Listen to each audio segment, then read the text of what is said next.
Hey, look, we're back. And now we're on to black. Anyway, so we've gone with white, we've gone with blue, now we're on to the black cards. Before we start, I realized that in my original white card video, I forgot to do my what's happening in the video game industry thing. Sure, I did it yesterday when I did the Wonderful 101 episode, but I guess might as well do it here. So, what's happening in the video game industry? The Last of Us 2's come out, and major reviewers have given it 10 out of 10s, with the general public giving it less than stellar reviews. Where I've seen things from like 5 to 7 being like the rating it's getting, and some of the developers are having hissy fits for anyone who doesn't agree with that, giving it a 10 out of 10. And yeah, I know why big video game reviewers always give companies like their major big companies that will always give the new game a high rating no matter what. So they'll always give it like a 9 or 10, and it's blatantly obvious why, because their entire business relies on it. Their entire business relies on getting clicks onto their platform, right? And they need to get review copies because they need to get review copies to get these reviews out before everyone else, because the later you are in the game getting a review out, the less likely you'll get traffic for your own site. And the only way to ensure that you continue to get review copies of games is to keep giving games that they send you 10s and 9s and stuff, grades that'll keep getting you more other review copies. So I understand why they do it, but obviously it's not very good journalism. Either way, let's talk about MTG now. And the first card we have is Alchemist's Gift. It is a single black mana for an instance. It is it's an instance, single black. Target creature gets +1/+1 and gains your choice of either Death Touch or Lifelink until end of turn. So this is probably like a C+. These kind of black is gonna have the best suites of removal. They always have the best suites of removal, but this is just a 1-mana combat trick. Sometimes you'll use it to gain you the life you need to stay alive. Sometimes you'll use it to kill that big creature by giving your creature Death Touch. Sometimes you'll be able to trade positively. It has so much general utility that it doesn't feel bad when you cast it. So I can give this like a C+. I wouldn't take more than possibly 2 of these, but anytime that you use it to just get the incremental advantage is going to feel good. And all you need is a single creature for it to be useful. So yeah, C+. I doubt it's going to see any eternal format play, or even standard play for that matter. Next. Archfiends Vessel. So this is the first card. Claim. Oh yeah, that's in. Yep, there it is. This guy's already talking about it. So, Archfiends Vessel. It is a single mana for a 1/1 human cleric with lifelink. When it enters the battlefield, if it entered the battlefield from your graveyard, or was cast from your graveyard, exile it. If you do, create a 5/5 black demon creature token with flying. And again, Holy Proxy Batman's already calling it. So there's a current card in standard called Call of the Death Dweller, which you can see here. Where for 3 mana, you can return up to 2 target creatures if they have the total converted mana cost of 3 or less. So let's say you have 2 of these in your graveyard, you can get back 2 of these, and you'll get 10/10s worth of flying stats for 3 mana. And there already is a mono black reanimation deck, or mono black just kind of aggro deck right now. So I could see this, not aggro deck, but sacrifice deck almost, using Witch's Oven, Cauldron Familiar. So I can see this card being easily slotted in there to make it even better, to give it now just a far beefier threat to just punch your opponent's face in. So that's gonna be fun. Honestly though, it's just a D in limited. It's going to be really hard to reanimate cards consistently from your graveyard, and obviously if you're not getting this from your graveyard, it's not really worth the value. Sure, getting it out turn 1 is gonna feel really good, but if you aren't doing the make it into a 5/5 black demon part, it's not all that amazing of a card. So I can only give this like a D+, C- at best kind of grading. Next. Bad Deal. So first off, before we even read this card, I want to talk about every single time I think of this card, my mind immediately goes to that Trump saying of this is the worst deal of trade deals ever. I don't know why. Either way, it is a 6 mana sorcery, 4 colorless, 2 black.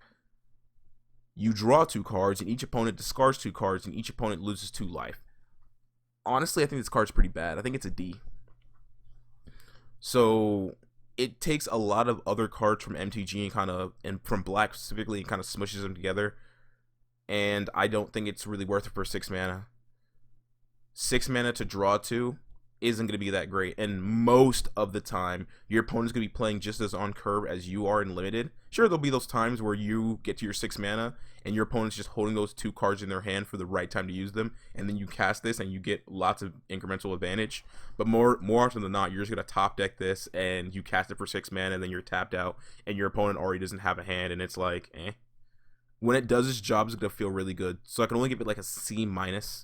It's not that great. I wouldn't force it in there, but if I needed like a final playable, I'd take it, I guess. Beyond that, it's not a really good card. And I don't even think it's a nice limited card. Meh. Anyway, next. Blood Glutton. It is a 5 mana vampire, 4/3 with lifelink. Some savor the hunt. I savor the kill. I think this card's pretty bad. I think it's C. I guess it doesn't really have anything to make it really worth it. That stat line isn't great. Lifelink isn't the best keyword. It's an okay keyword, but it isn't any flying or unblockable or prowess. So it's just an average card. It doesn't feel terrible to play because it's so splashable into decks, but I'd much rather be casting obviously like Baneslayer Angel for 5 mana as opposed to this. So yeah, just average, and there's literally no comments about it. I'm not surprised. It's not that amazing of a card. It's gonna see no eternal format play. This is just gonna be some chaff playable. People are gonna play in limited and only limited. Next, Caged Zombie. It is a 3 mana 2/3 zombie, and you can tap it and tap 1 in a black. Each opponent loses 2 life. Activate this ability only if a creature died this turn. 6 consecutive life sentences takes on a new meaning when necromancy is involved. I like this card. I can't give it like a... Well, I'm not sure why there's such a high price tag. Not even getting any comments on it. Why? I can't... It's not the worst zombie. And with how it's worded, you can effectively turn your dinky 1/1s into 2 damage each time. So let's say you play this, and then the next turn you attack in with your creature, right? Or you use your creature to chump block on, obviously, their opponent's next turn. And then after your creature dies, you can then tap this and tap 2 after you use it to block, or maybe not block that at all, and make your opponent lose 2 life. It is just fringe enough that I wouldn't feel bad playing it. It has a decent stat line, and it has an effective ability that can win you games. It takes a while to win you games, but it's not the worst rate of winning you games. But it's not amazing. It's not like some stellar card. But don't be surprised if this card wins or loses you a game every once in a while. So I'll give this card like a C. It's just average. Not gonna see any eternal format play. Next, Carrion Grub. It is a 4 mana insect 0/5, 3 colors and a black. Carrion Grub gets X+0, where X is the greatest power among creatures cards in your graveyard, and when it enters the battlefield, mill 4. See, cards like this aren't good in limited, because you always run, unless you are heavily playing around searching through your deck limited, which is very hard to effectively do.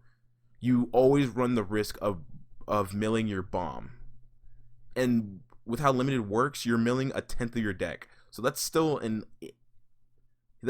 like a decent chance of just milling your best card and not having any way to get it back, and it just feels terrible when that happens.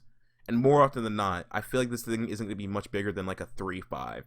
Sometimes you obviously get it higher, but unless you can kind of like curtail getting your best card into your graveyard when you want it, or a decent power creature into your graveyard when you want it. Like if you got that whale into your graveyard, if you were playing that we saw in blue, and you have this out, it's going to feel good. But more often than not, you always run the risk of just milling your best card, and that's why I can't rate it too highly. I got to give it like a D+ at best. Or not, it's not that bad. That's unfair. I think it's a C. But you will run the risk of when you play this, you just mill your best card, and it feels terrible. Obviously, there's things to play around this in constructed formats where milling your cards is what you want to do, but in limited, that is a goddamn trap. Next, Crypt Lurker. It is a 4 mana 3/4 horror, 3 colors and a black, When Crypt Lurker enters the battlefield, you may sacrifice a creature or discard a creature card. If you do, draw a card. That's actually not that bad, because then you can discard or sacrifice a dinky creature you don't care about, and you get card advantage on top of a decent body. Even the rats refuse to set foot inside. I fear to think what might be waiting in there. Gravedigger's Journal. If only it said Gravedigger's Journal, final entry, or last entry, like that goblin, like that lightning strike from Ixalan. It's just average though. This is just another average card. It's a C. When it does its job and gets you the card you need, when all you're doing is losing a creature you don't care about, you're fine with it. So C.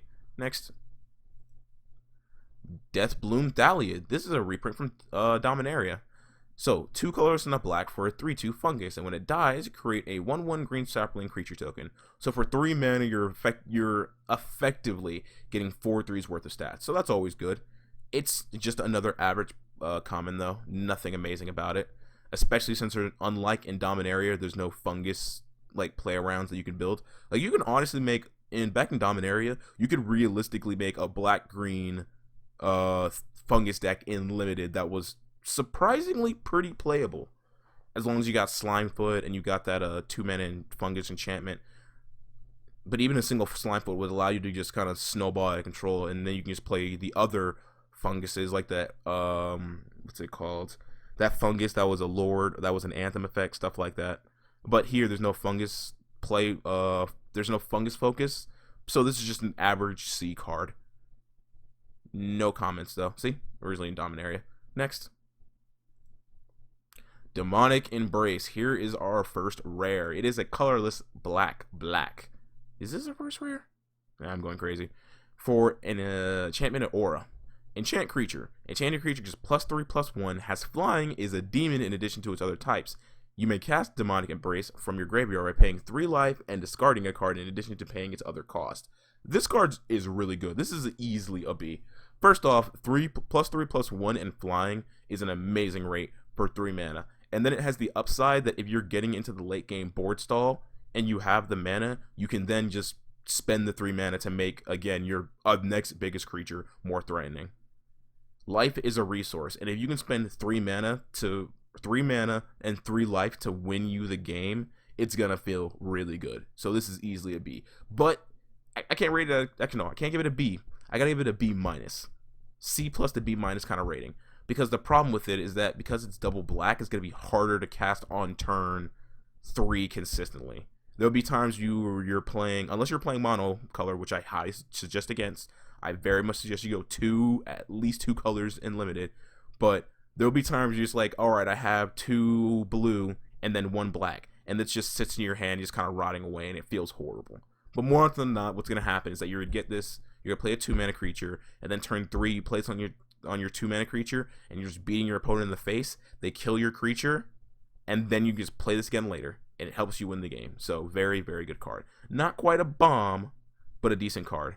I could see some like mono black aggro deck playing this in standard. It's not gonna see Eternal format play though. Any comments? Yes, we got one.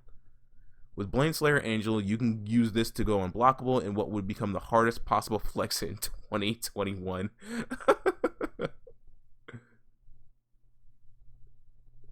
Make it a demon angel that has protection from demons. Yo, that is kind of funny. Next. Duress. Target opponent reveals their hand. You choose a non-creature, non-land card from that and discard this card. This card is a very hard card to rate. When it does its job and you get this like turn 1 and you cast it and you get rid of that non-creature, non-land that it's going to be a threat to you either soon or in the late game, it feels so goddamn good. And other times you draw this late and it's like, well, my opponent has like 5 creatures about to beat me in the face and I top deck a duress. Let me just scoop up my cards. So it's a very, very hit or miss card. And because of that, I can only give it a C. I'm surprised there's no comments about it. Really, the first one was printed in Urza's Saga. Interesting. Huh. Did not realize that was the first time this was printed. Wait, why is this $47? Oh, that's some really cool art. No wonder. Oh, it's a media promo. That's why. That's some really good art, though. Anyway, so yeah, it's just a C. It's just an average card. It gets printed every set. It's when it does its job, it does it really well, and when it doesn't do its job, it feels terrible. So because of that, it's just average. I take 1 in my main deck, and then if I in my main deck in limited, and then if I was playing against a deck that played a decent, like a higher amount of non-creature, non-land cards, I take 2. But in limited, you just take 1 and hope you get that turn 1 cast of this. The later and later into the game you wait to cast this, the worse it could potentially feel. Other times you're going to get this late, and then you cast it, and you get rid of their discontinuity, or something like that. But that's not going to happen every time when you get it late. So that's why I can only give it a C.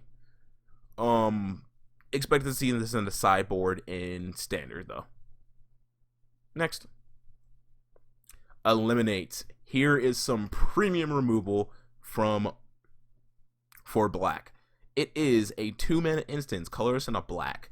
Instant. Destroy target creature or planeswalker with converted mana cost of 3 or less. Cruelty? No. This is necessity. Karavek. Don't know who that is. So this is easily a B. Almost going up to B+. It's... Your opponent is not just going to have 4 CMC costing and higher. That's not how MTG works, especially limited. If you are playing a deck and your opponent doesn't cast anything until like turn 4, or isn't like playing a playable until turn 4, and you get something out like turn 2 and turn 3, you're generally going to win the game. More often than not, you're going to have the raw advantage just beating your opponent in the face to win the game. So your opponent is going to have threatening 1, 2, and 3 drops, whether they be creatures and planeswalkers. And because of this, this card is amazing. This is the kind of card that's going to see play in Standard, because it's going to be one of the best ways to deal with planeswalkers, especially 3 mana Teferi. Fuck Teferi, still bitter.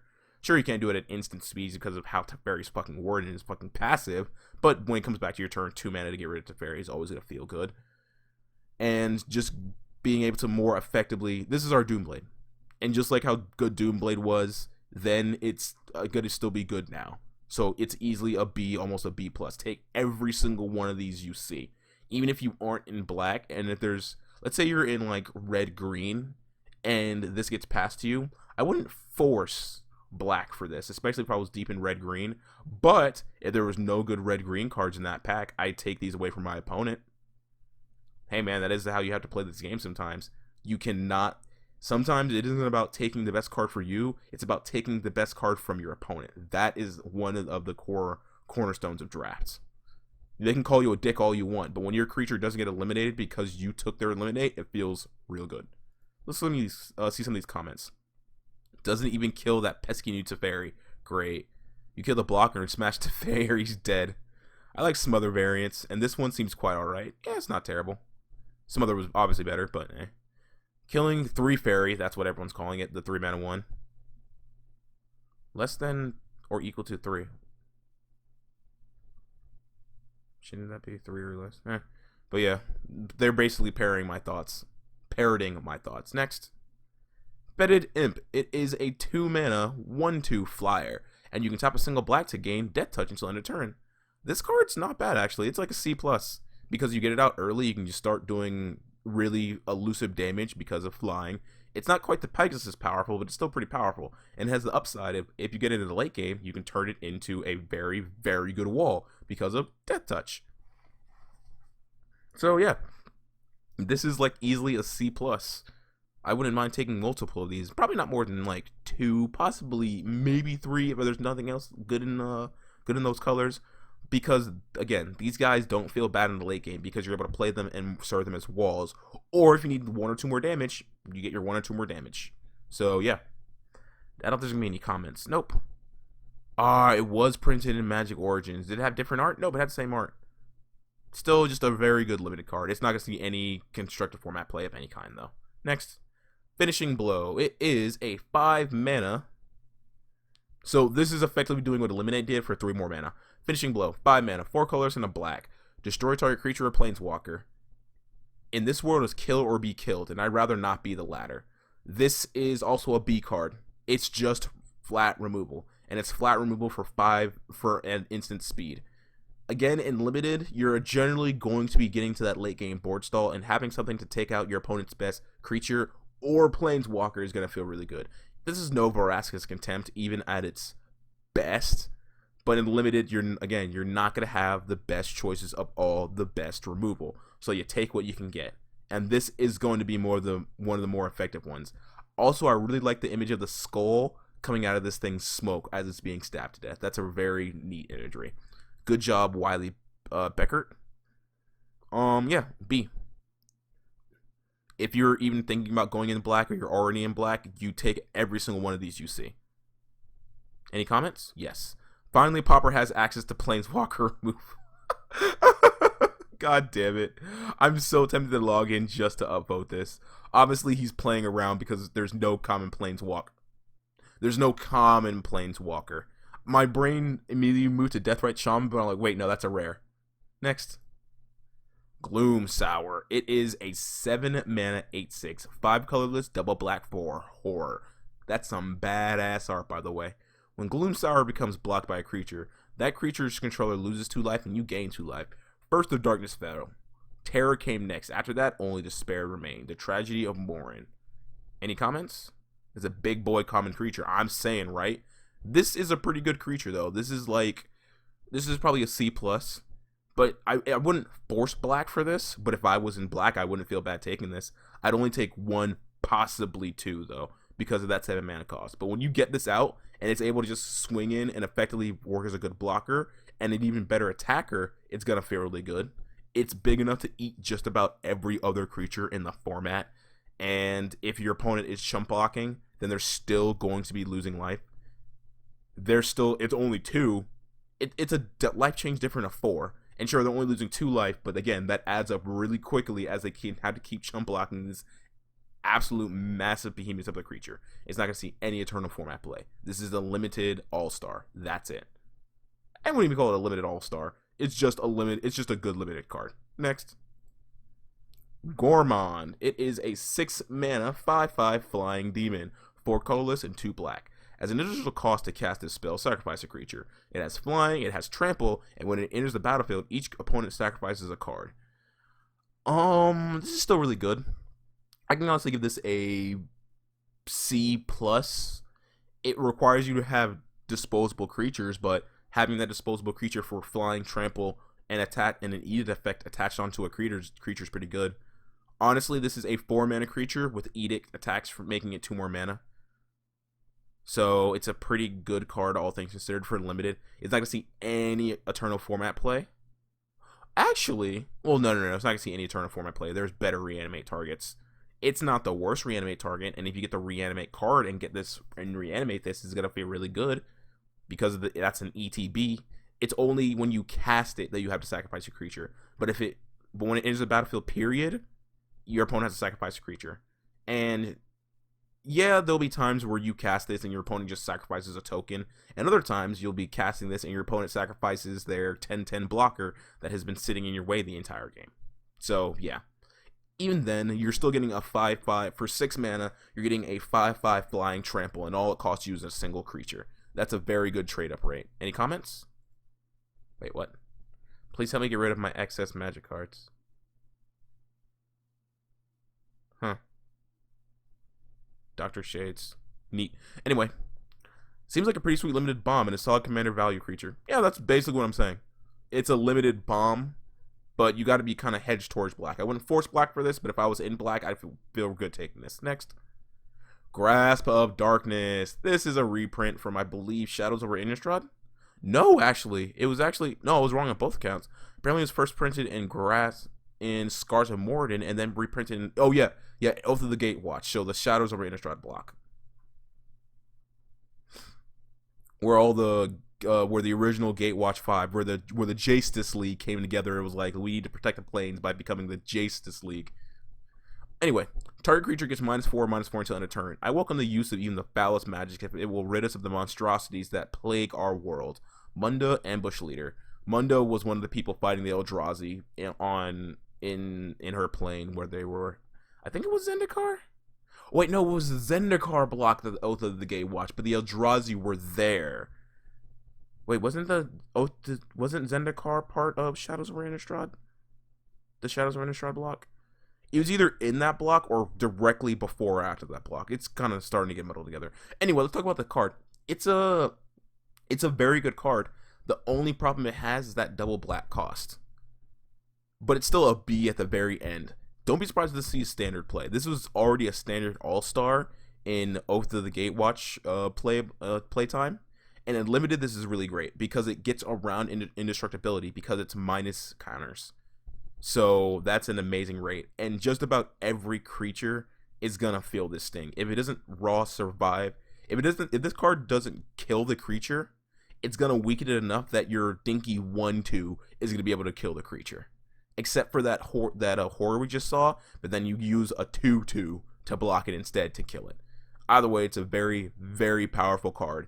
And the double black kind of makes me kind of hesitant, but it's still a B because of how effective of a removal card it is.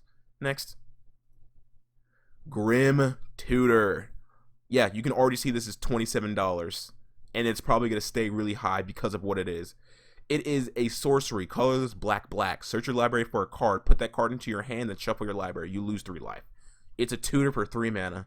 Tutors are always notoriously powerful, and generally there's some kind of means, especially recently, they've been far more selective with how tutors work to make it more balanced. Generally they're 4 mana or higher. This is a 3 mana one. Oh, but I lose 3 life. Who cares? You get your best card from your deck. It's worth it for 3 life. As blood touched the empty page, it formed words that seared themselves into the wizard's mind. So, this is easily an A card. Even if you... Because, in fact, this is an A+ card. Well, let me change that. If you're playing in paper, this is an A+ card, because even if you aren't thinking about playing this, that's still $27. This pays for your draft. This pays for your draft and or pre-release by itself. So you take this card no matter what. And this is also an A+ card because even if you aren't going to play black, you will not let your opponent get this card. Because only a moron would let their opponent get their best card for their deck. So, yeah. Yeah. Easy A. And this is also going to see to play in Eternal formats because it's a 3 mana tutor. Possibly not in Legacy and Vintage, but in other formats. Yeah. Wanted for trade. Oh, this is actually a reprint. Oh, wow. This is from 1999 and Masters Edition. So, yeah, this is a straight-up reprint. Huh. Interesting. Holy shit. Now that's a reprint. What the fuck is your art? Demonic Tutor was always broken. Diabolic Tutor was always too expensive. So now, yep, see? It just sits nice and comfortably in the middle. And it has a downside now make you pay 3 life. But again... what the fuck did I just say? But again, losing 3 life for your best card is a very fair trade. Easily the best card we've seen so far. Next. Hooded Blight Fang. It is a 3 mana 1/4, 2 colors and a black for a snake with Death Touch. Whenever a creature you control with Death Touch attacks, each opponent loses 1 life and you gain 1 life. Whenever a creature you control with Death Touch deals damage to a planeswalker, destroy that planeswalker. I'm not sure there's going to be a Death Touch deck in Standard or any Eternal formats, but this is certainly going to help one possibly be pushed forward. That dealing damage to planeswalker part is going to be very hit or miss. But giving planeswalkers the ability to be Death Touch is going to feel nice when it does its job, so that's also a thing. I mean, it's a B. Because it's so easily splashable. It's really hard to... It has a big enough butt that it's going to be able to block most creatures. On top of the fact that it says that if you do block me, even if you don't... Either you block me and lose a creature, or you don't block me and I do 2 damage and I'm only... This is effectively a 3 mana 2/4 with nothing but upside. So that's why it's a B. And each Death Touch creature you get beyond this only makes it better and better and better and better. So, yeah. What's the comment say? Nice Death Touch Lord kind of thing that stands quite well on its own. Will Boot Nipper be nipping Boot in Standard? Stay tuned. I like this guy. But yeah, it's a B. And again, if there is a Death Touch deck in Standard, expect to see this card. Next. Infernal Scarring. It is a 2 mana enchantment, colorless and a black. Enchant creature. Enchanted creature gets +2/+0, and when this creature dies, draw a card. So this is a very good card. I remember this being pretty playable in Magic Origins Limited, because either your opponent blocked and generally lost a creature, or your opponent didn't block and they lost damage or they lost life. And if they block and kill your creature, well, now you just get to draw a card, so it effectively refunds itself. I wouldn't only take about 2 of these, but these are still very, very playable enchantments, which is a lot better than a lot of other enchantments in a lot of other formats. It might see standard play. I think there was like a mono black aggro deck in standard in Magic Origins that played this card for obvious reasons, so I wouldn't be surprised if there was a mono black aggro deck now that could effectively play this card with Gutter Bones and Whisper Squad and La Rust to get them the cards back, stuff like that, you know? Anyway, next. And here's... Oh, this is Karvek. Anyway, Karvek, the Spiteful. Oh yeah, just that's it. Karvek the Spiteful. It is a 4-mana 3/2 human warlock, legendary. 2 colors and 2 black. And other creatures get -1/-1. Defy me and I will burn the flesh from your bones. Betray me and I will steal the breath from your lungs. This card is very good. It's a B because it makes creatures weaker. Sure, it also makes your creatures weaker, but generally it's worth it because just like with any other kind of like board clearing effect, you play it when it's most effective for you. There'll be times where you're having to like lose control of your creatures and stuff like that, but again, just like every other board clear in the game, you play it when it's useful for you. Obviously, I'm not gonna play Planar Cleansing when I am in the lead. But if I top deck Planar Cleansing when my opponent has like 10 creatures out and I have nothing, it's gonna feel good. So same concept. This is a B level card. It's not the best stat line, and I can also see this seeing play in Commander. There are ways to make this thing very terrifying in Commander. But as a limited card, it's not bad. It's not bad at all. Darken? Is that really the name of the artist? What? Their name's just Darken? Yo, that's kind of badass. Anyway, next. Kite Self Rebooter. This card was annoying in Ixalan. Is going to continue to be annoying in Standard. God. It's just a very good control card. So, when Kite Self Rebooter enters the battlefield, target creature reveals their hand. It's Brain Mag, but better. You choose a non-creature, non-land from it, exile that card until Kite Self Rebooter leaves the battlefield. So, Kite Self Rebooter is one of those cards. It's a C+. You want to get it early, and when you get it early, it feels amazing, because then you take their best non-creature, non-land. Generally, it's going to be a kill spell, because if you don't take the kill spell, they're just going to kill it to get their creature back. But if your 1/2 is eating a kill spell so that your 8/6 doesn't, that feels good. So C+. It's a C+. It's a C+. When you're doing its job, getting this out turn 2 and just making a threat both on the board and otherwise, it feels amazing. But getting it when you get in the late game board stall, when you're both just kind of in top deck mode, doesn't feel all that great. So yeah, no comments for it though. Reprint from Ixalan. Expect to see this in sideboards against control decks, because that's where this card truly shines. Next. Liliana, Waker of the Dead. And here we have the Black Planeswalker. She isn't all that amazing. She's no Liliana the Veil, but most Planeswalkers aren't. She is the 4-mana Liliana. She is 2 colorless and 2 black for a 4 loyalty. +1. Each player discards a card. Each opponent who can't loses 3 life. So it's it's literally just Liliana the Veil's ability, but potentially your opponent could be dealt 3 damage. Target creature gets -X/-X until end of turn, where X is the number of cards in your graveyard. That's okay, but you need a decent number of cards in your graveyard to make it fully worth it. And you get an emblem at the beginning of your combat on your turn. Put target creature card from a graveyard into the battlefield under your control. It gains haste. This is another bomb. It's a little bit harder to utilize as opposed to Liliana the Veil, because they're never going to reprint Liliana the Veil. She was a mistake. She was way too powerful. So they're trying to make a more balanced Liliana the Veil, clearly. She's not going to be fully playable in Limited as easily, because again, getting cards into your graveyard consistently enough to make her -3 deadly is going to be kind of hard. But if you have even like three cards in your graveyard period, that's generally going to be enough of a nuisance to help you win the game.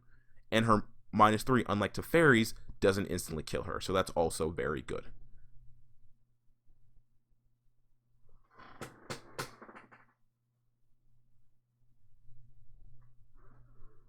I just had to take a pause because I just realized something about that 4 mana Teferi.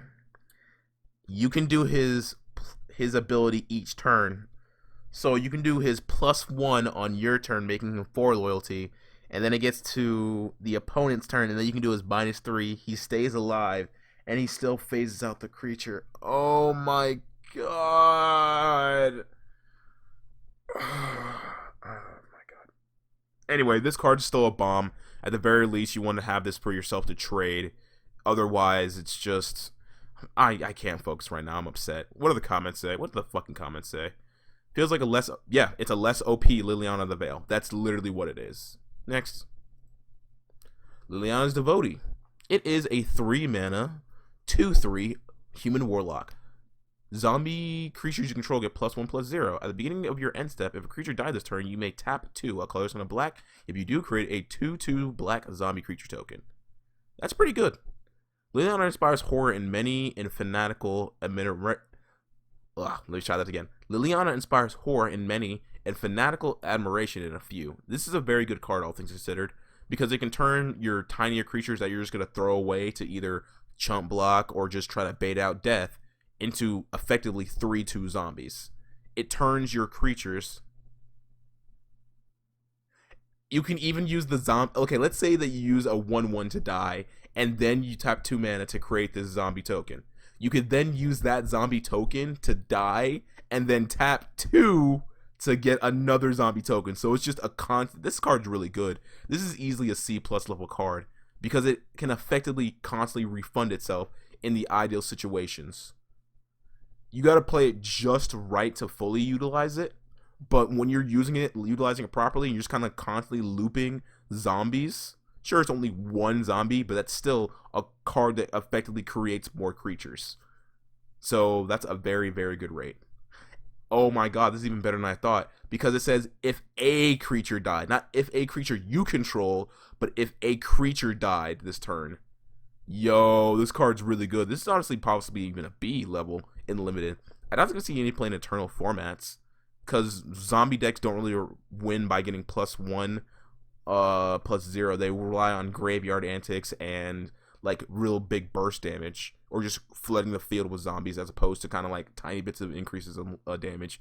But this is a very, very good card for Limited. Yeah, this is easily a B.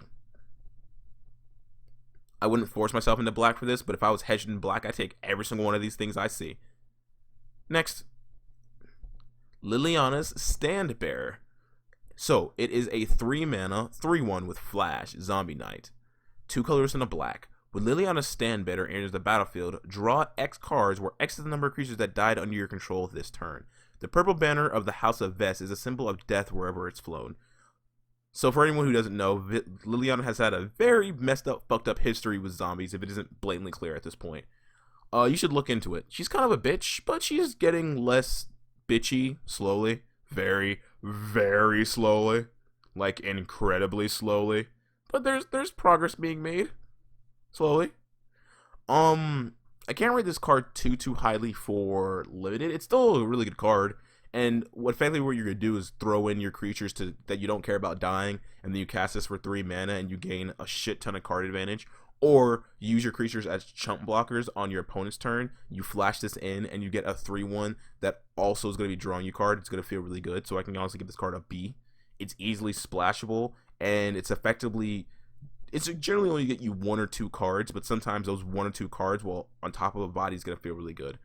I'm not sure this is good enough to see play in Standard, but in Limited, this is pretty good. So I'll give it a B. Next. Liliana Stewart. It is a 1 mana. That is a very elegant zombie. It is a 1 black mana for a 1/2 zombie. You can tap it and sacrifice it, and target opponent discards a card. Activate this ability only anytime you can cast a sorcery. Serpents of best mana are chosen for their strong work ethic and respectable demeanor. Being alive is not required, as we can clearly see. It's average, though. It's very rare that you're going to want to lose a creature just to make your opponent discard a card. There'll be times when you do that and it feels really good, and other times you do it and it feels like, oh, they discarded a land and I lost my creature. That doesn't feel too good. And the fact that you can only do this as a sorcery also hurts its power. So it's just a C. You get this out turn 1, it feels good to have a very effective body. 1 mana for a 1/2 is a good rate. So yeah, it's average. You don't want to get into the late game, but if you get it early, it feels good. No comments. Next.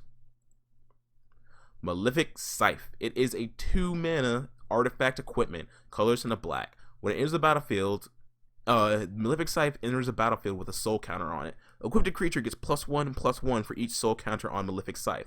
Whenever a creature dies, put a soul counter on Malefic Scythe. You can quit for 1. This is honestly really good. This is like a C plus level card. I wouldn't take multiple of these, but it's effectively 3 mana for it's 2 mana investment, and then 1 mana, which is very easy to equip onto any creature, and then it just turns your creature that's a slight threat into a possible threat, and if your opponent has the audacity to block it, and then the Scythe just keeps getting more and more powerful. This is a card that will scale really well and kind of force your opponent to deal with the creatures. But if they deal with the creatures, they get punished for it. It's not going to see any Eternal format play, but in Limited, this could be very dangerous. So I got to give it like a C+. I would take 1, maybe 2 of these, but not too many, because of the incremental advantage over a long game that this can dole out. Either your opponent isn't blocking the creature, and the creature gets more and more effectively nasty, or they are blocking the creature and the Scythe gets more effectively more and more nasty. So it's a win-win, honestly. I also want this card to see this play in a Rakdos Sacrifice build using Wolfstrider and Witch's Oven or Forbidden Friendship. Garrison Cat, if you want some white in there to throw out and eliminate. Yeah, see? And make a giant ginger brew. Yeah. Seems too much ever compared to Banshee's Blade or, of course you can't compare like some of the best equipment in the game to something that's being printed to be balanced in the current day and age. I say that when we're getting more to fairies. That's not a fair comparison at all. This is literally the best equipment in the goddamn game. Come on. Next. Masked Bodyguard. That's cool art. Or no, Masked Blackguard. I'm sorry. It is a 2 mana flash. Colors and a black for a 2/1 human rogue. And then you can tap 3 to make Masked Blackguard get +1/+1 until end of turn. Her footsteps are whispers. Her passage a last breath. This is pretty good, honestly. It's not like the best card, but it's easily a C. It's pretty average. If you play this properly, it's a 2/1 with haste, and then it's a 2/1 with haste that also serves as a mana sink to make stronger and stronger and stronger throughout the game. There have been worse 2-drops, so yeah. Any comments? No comments. It's just average. It might see standard play. There is a flash deck. It's not all that good, but there is a flash deck, so this could see play in the flash deck. Next. Massacre Worm. Hello, Bomb. This is another A card. This is a card that I would, if I was feeling iffy about one of my colors, I would heavily switch towards black if I got this. If I got this like in the middle, okay, let's say I was thinking about going white, green, and my green wasn't that good, and then my pack 1 or my pack 2 pick was this, I'd snatch this up, get rid of green, and start going for white, black. It's that good of a card. I'm not sure if I do that in pack 3 per se, because getting a decent amount of things that you need in pack 3 to supply this is kind of hard, but this is a card that you hedge towards. When Massacre Worm enters the battlefield, creatures your opponent controls get -2/-2 until end of turn. And whenever the creature an opponent controls dies, that player loses 2 life.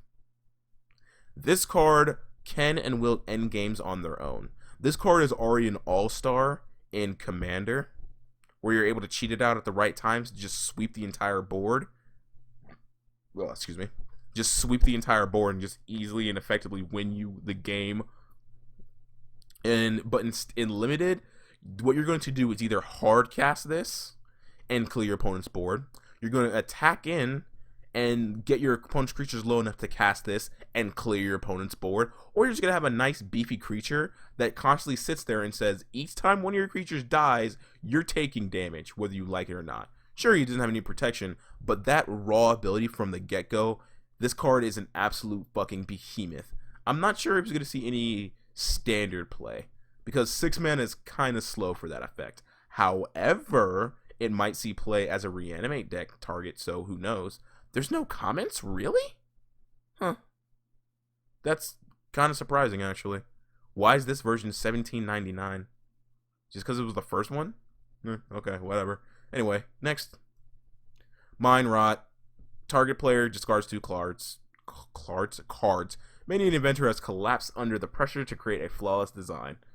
It's an average card. When it does its job, it hurts. When it doesn't do its job, it feels like shit. You want to play this early, honestly. And when you play this exactly on turn 3, and your opponent has to sit there and decide, wait, do I want to get rid of my lands or potentially get rid of my cards that'll help me do better into the game? It feels great. But then you get into the late game and it's like, oh, this is terrible. So it's just average to see. What's the first art of this look like? Oh, right, is this guy. This is horrible art. What the hell was this? Portal's Second Age. This is a shit tier art. Man, that's better than this one, but not by much.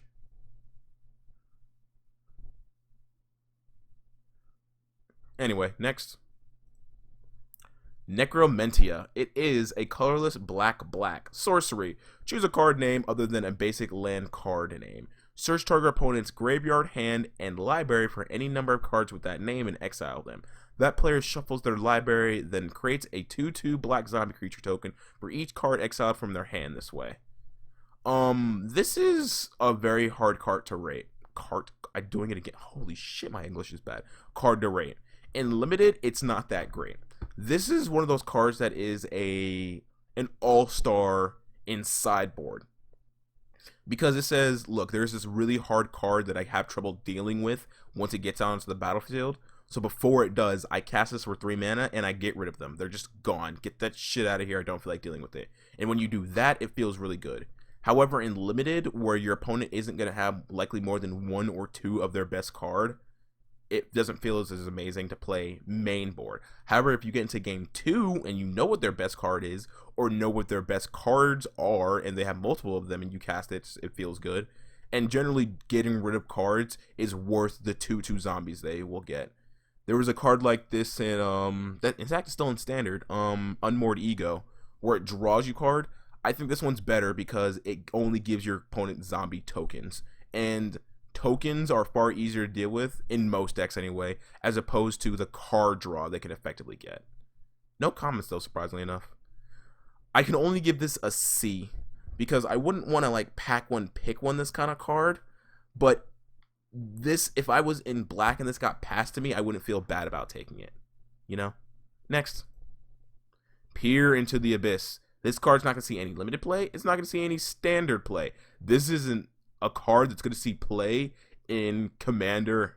This is a Commander card. Ignore this card for anything except for Commander. So, it is a 7 mana sorcery, 4 colorless and 3 black. Target player draws cards equal to half the number of cards in the library and loses half their life. Round up each time. So, yeah. In Commander, where we're getting like half your deck into your hand at once will let you do broken and abusive shit to instantly win the game. This card's dumb. But in Limited, 7 mana is way too hard to get for effectively things that you won't be able to cast half the time. And yeah, generally you're going to kill yourself more effectively than you'll win the game. Oh, don't be so dramatic. When your eyes bleed and your brain leaks out of your ears, then we'll talk about lost sanity. Braids. Dementia Summoner. I need to figure out the lore of Braids eventually. I think she went insane from something somehow. Either way, let's read these comments. This art reminds me of the tassellated Hulk Hogan. I know what he's talking about. This costs a lot. I can't see this seeing play in a constructed play, especially with Fires of Invention getting banned. Yeah. That never occurred to me. It's kind of a combo card. I guess I can drop a couple of these into my Black Devotion deck. Not sure if it's good, but it's at least entertaining. It does instant kill with Underworld Dreams in standard, so there's that. Huh, it does. That's a thought. Maybe I'll make some meme deck to try to instant kill with Underworld Dreams. Neat. Alright. So don't play this card for this is like a D. This is like an F in Limited. You only take this card if you want to make a deck around this in Commander or make this Underworld Dreams deck in Standard, but beyond that, don't take this card. Pass this up every single time. It's not worth it. This is a junky jank rare that Wizards of the Coast like to make for the mad crazy people wizards out there who like making decks like that. So people like me. Next. Pestilent Haze. It is a 3-mana sorcery. Colorless, black. Choose one. All creatures get -2/-2 until end of turn. Remove 2 loyalty counters from each planeswalker. Your crops will rot. The air itself will turn against you. You will suffer as I have suffered. Karaz Outcast. It's a B. It's effectively a removal. And again, just like every other board clear, I'm going to keep saying this, you play this when it's most effective for you. Sure, there are going to be times where you lose a creature yourself, but what's going to happen most of the time is that you play it when it's going to get you out of trouble. That's what having board clears is about. Use it when it helps you the most and your opponent the least. So yeah, it's an effective board clear because in limited you're not going to deal with as many bigger threats. Or you can trade with your opponent, and then after their creatures have been weakened in your second main phase, you cast this to help clear the board. So yeah, it's a B. B-. Next. Rise Again. It is a 5-mana sorcery, 4 colors and a black. Return target creature card from your graveyard to your battlefield. I always have trouble rating revival cards in limited. I want to give this like a C+, because when your best creature dies from it giving hit back kill spell and then you cast it again, it feels good. So it's meh. It isn't going to see any play in internal formats because there's far better reanimate cards. Hell, there's an already better reanimate card for the exact same cost and standard. Why would I play this over that War of the Spark one that says for the exact same mana cost, I get my creature back and it has haste? Historic has Unburial Your Rights now. I don't know how to rate cards like this. I'm going to know. C. Next. Sanctum of Stone Fangs. Now this is a card I'm excited about. Voss, okay. It is a legendary enchantment. Oh, god damn it. I just noticed that it's in a legendary enchantment. No. If this thing wasn't legendary, this would be a god level card. So, Sanctum of Stone Fangs. It is a 2-mana enchantment, colors and a black, for a legendary enchantment shrine. At the beginning of your pre-combat main phase, each opponent loses X life, and you gain X life, where X is the number of shrines you control. Renounce all limits, false change, binding potential, power knows no bounds. So in the limited, this card's not that great. It's only a D, and it goes up to a C barely if you get a decent amount of the other shrines.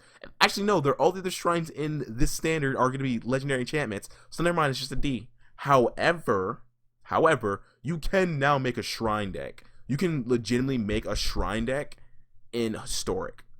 And I'm probably going to take this card to make a shrine deck in Historic. So that's going to be a thing. No comments for it, though. Next. Sanguine Indulges. It is a 4-mana sorcery, 3 colors and a black. However, it costs 3 less to cast if you gain 3 life this turn. Return up to 2 creature cards from your graveyard to your hand. Drink from the vein. How... I'm not even going to try to pronounce that word. Provincial? I'm probably saying it wrong. I've made it clear. My English is trash. 4 mana to get 2 creatures back is really good. This seems like a card that'll be good in Constructed. Possibly. I feel like this is almost too expensive in a way. And yet at the exact same time not. I think most decks that want to get cards back to their hands will have better or have less constricted ways of doing it. The fact that you kind of have to juggle between getting the 3 life in your deck while also trying to reanimate and get cards back is going to be kind of hard. I could be dead wrong though. But those times where you get 3 life and then for 1 mana you get 2 cards back is going to feel really good. In limited, it's going to be kind of hard to do that. But if you do, this card would go up to a B. But since it's kind of hard to build like around life gain in limited, I can only give this a C. So yeah, just average. Is anyone getting tired of the vampire flavor? No. Vampires are awesome, man. I mean, werewolves are better, but you know, they're not bad. Anyway, next. Silver Smoke Ghoul. It is a 3-mana 2 colors and a black for a 3/1 zombie vampire. No, that sounds horrifying. At the beginning of your end step, if you gain 3 life, This turn, return Silver Smoke Ghoul from your graveyard to your battlefield tapped. And then you can tap 2 and sacrifice it to draw a card? Being trapped between 2 forms of unlife is a fate worse than mere death. Yo, this card is nuts. Hello? In Limited, it's not going to be the best card, because again, gaining life consistently in Limited is kind of hard. But in constructed formats, getting 3 mana is so fucking easy.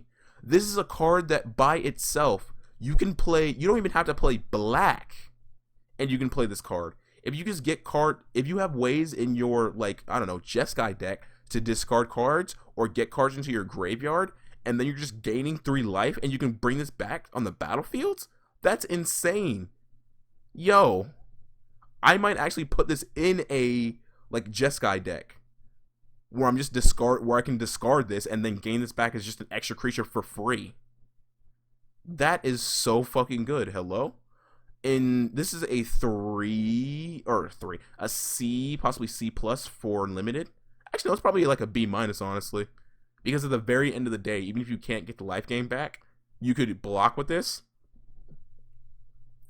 or attack with it. And if your opponent has some kind of combat trick, then you can tap 2 and just use it to draw a card.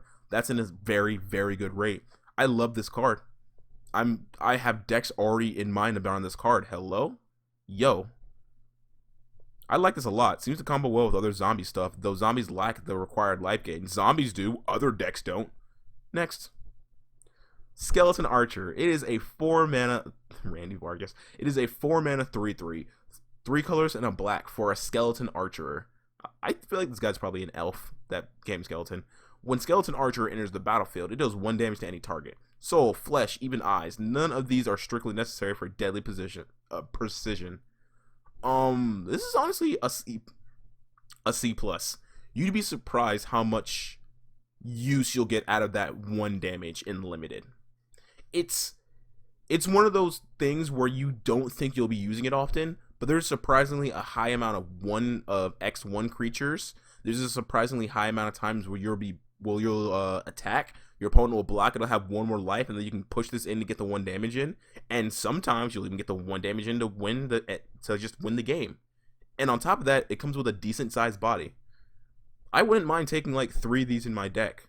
It is surprisingly how effective that 1 damage anywhere just tied to this creature is. It's also an ETB if you have ways to just bounce it. So it's a good card. It's not going to see any play in Eternal formats, but in Limited, this will do more work than you think. Next. Tavern Swindler. This is a reprint, right? Yep, from Return to Ravnica. I think it's the same art. Yep, it's the exact same art. It's just been like high definition. Human Rogue. So it is a human rogue, colorless and a black for a 2/2. You can tap it and pay 3 life. Flip a coin. If you win the flip, you gain 6 life. Ragdos Cultists are her best customers. They never flinch at pain and are seldom good at math. So this is another C. What it does is let you gamble, and it's a very good way of triggering your cards like that Silver Smoke Ghoul thing, because it gains you 6 life, but it is a massive risk. It's all depending on your luck. If you're lucky, what's going to happen is that every single turn you're going to get 6 life, and you're eventually going to get so much life that your opponent can't do anything to you. And at other times, it could be you're going to flip a coin each time, and then every single time you're going to lose 3 life, and eventually you kill yourself. So yeah, this is a card that it's hard to rate because it's entirely dependent on luck. I don't like that, and I like the least amount of luck possible in my card games, even though I understand that draw is a luck-based mechanic, but the less luck, the better, you know? So I can only give this like a C. At best. Anyway, next. Thieves Guild Enforcer. It is a 1 mana flash for a 1/1 human rogue. When Thieves Guild Enforcer enters the battle, when Thieves Guild Enforcer or another rogue enters the battlefield under your control, each opponent mills 2 cards. As long as an opponent control has 8 or more cards in their graveyard, Thieves Guild Enforcer gets +2/+1 and has Death Touch. So this is almost a white of Precinct 6 kind of card. I don't think there's going to be like a rogue mill deck. However, by itself, this card's really good. In limited, this is easily a B. If you get this out turn 1, it's going to feel good. And even by itself, it serves a decent enough purpose on the battlefield. And eventually, your opponent's going to have 8 cards in their graveyard. Eventually, that's just what's going to happen. And when that happens, your rogue just becomes a 3/2 with Death Touch. And that is an amazing rate. It's going to be hard for you to control when that happens, but when it does happen, it's going to feel amazing. Or if your opponent already has 6 cards in their graveyard, and then you do this, you get those final 2 cards in, and you get a very powerful one. You get a 1-mana 3/2. You effectively get a 1-mana 3/2 with haste and Death Touch in the ideal situation. So this is easily a B. Not quite a bomb. It won't win you the game on its own, but it can help. It can very heavily help. What are the comments for it? 3/2 flash Death Touch just for a single black sounds really good. My thoughts exactly, Batman. Next. Village Rites. So, instance, you can tap 1. Wait a minute. So for a single black mana, sacrifice a creature, draw 2 cards. You were so eager to take and consume, yet when asked to give, you refuse? This is going in that Jund sack deck. You want to know why?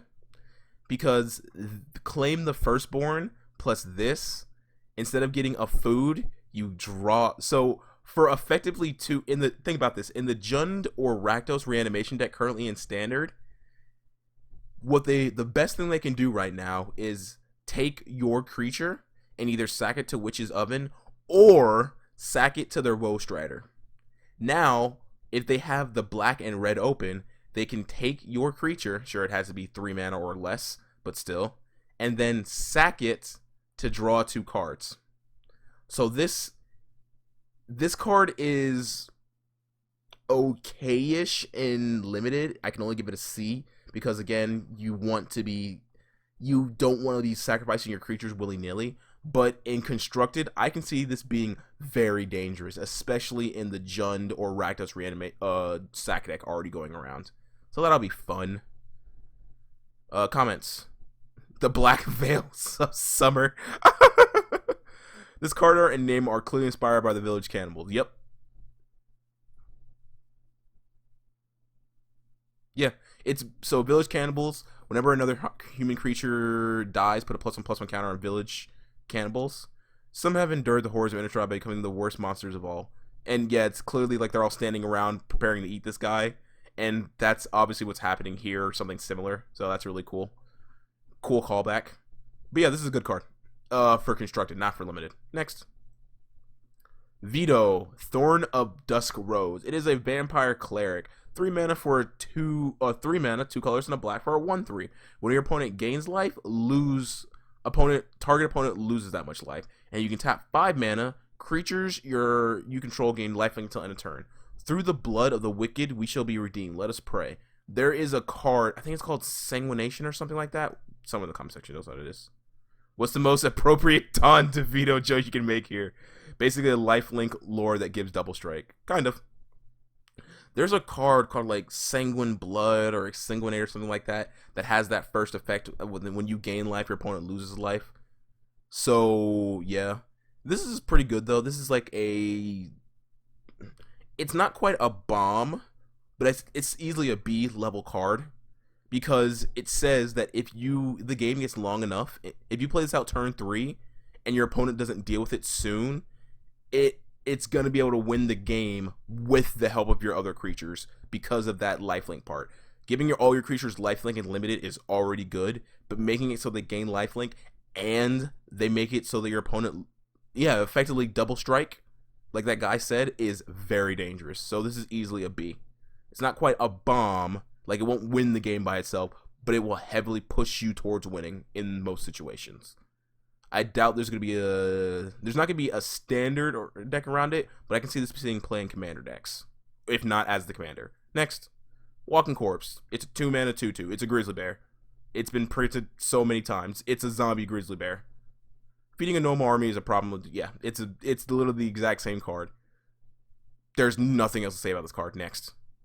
Witch's Cauldron. Oh, look, a balanced Witch's Oven. This is what Witch's Oven should have been doing in the first place. You see how it says tap mana to also tap it and sack a creature? That's what Witch's Oven should have done. Anyway, so Witch's Cauldron. It's also the proper mana. It's balanced Witch's Oven. Worse than Vampiric Rites, except that you can grab it with Trinket Mage.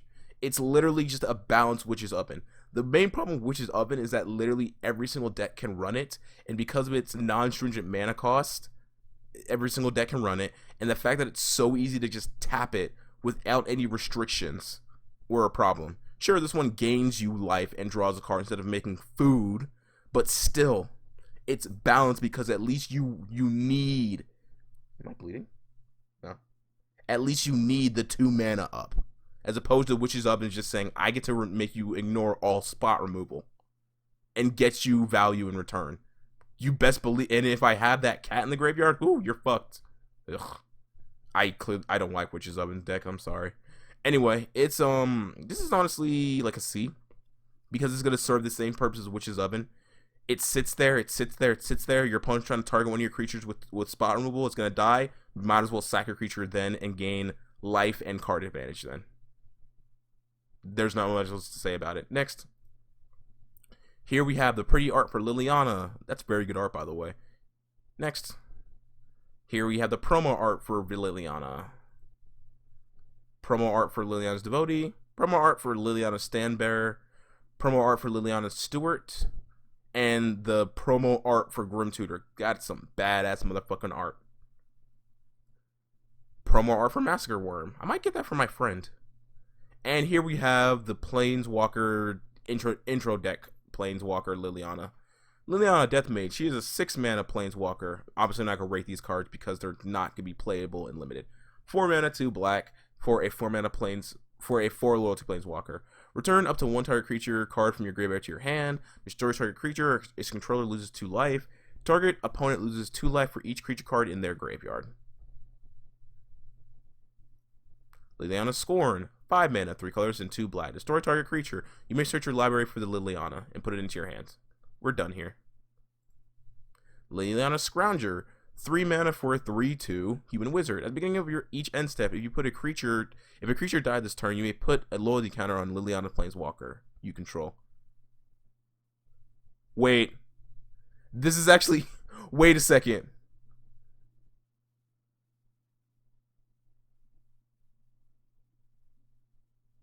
Wait, this is actually playable. So the thing about the intro decks is that most cards in them tend not to be very playable. This one is. There are Liliana Commander decks. There are Liliana Tribal decks in Modern and other Eternal formats. This one is completely playable. In a deck where your opponents were since Liliana is all about killing creatures, the fact that you can kill creatures and then you can put a loyalty counter on a Liliana is very, very good. Hello? This is actually a playable card. Huh. I might get my friend this card because he has a Liliana commander deck. Huh. Spirit of Malevolence. This is a 2 mana zombie. When it dies, you lose. Your opponent loses life and you gain a life. Great evil weighs on the soul. Pretty art for Demonic Embrace. Pretty art for Hooded Blight Fang. Pretty art for Cavalry the Spiteful. I love this art, by the way, and I love that simple text. It reminds me of the older cards. Pretty art for Necromentia. Pretty art for Peer into the Abyss. Oh. Pretty art for Thieves Guild Enforcer. Pretty art for Veto. And the promo art for Eliminate. And that, my friends, is black. So, I feel like black has very good cards, but I feel like the spikes in black compared to the spikes in blue. Okay, so I think that the spikes in black are really high, but I feel like blue so far has a general consistency of just better. But it's not terrible. I feel like black, a lot of these cards are going to be playable in constructed decks, but in limited, You have Demonic Embrace, Eliminate, Gloomsour, Gorman, Grim Tutor, obviously, Grasp of Darkness,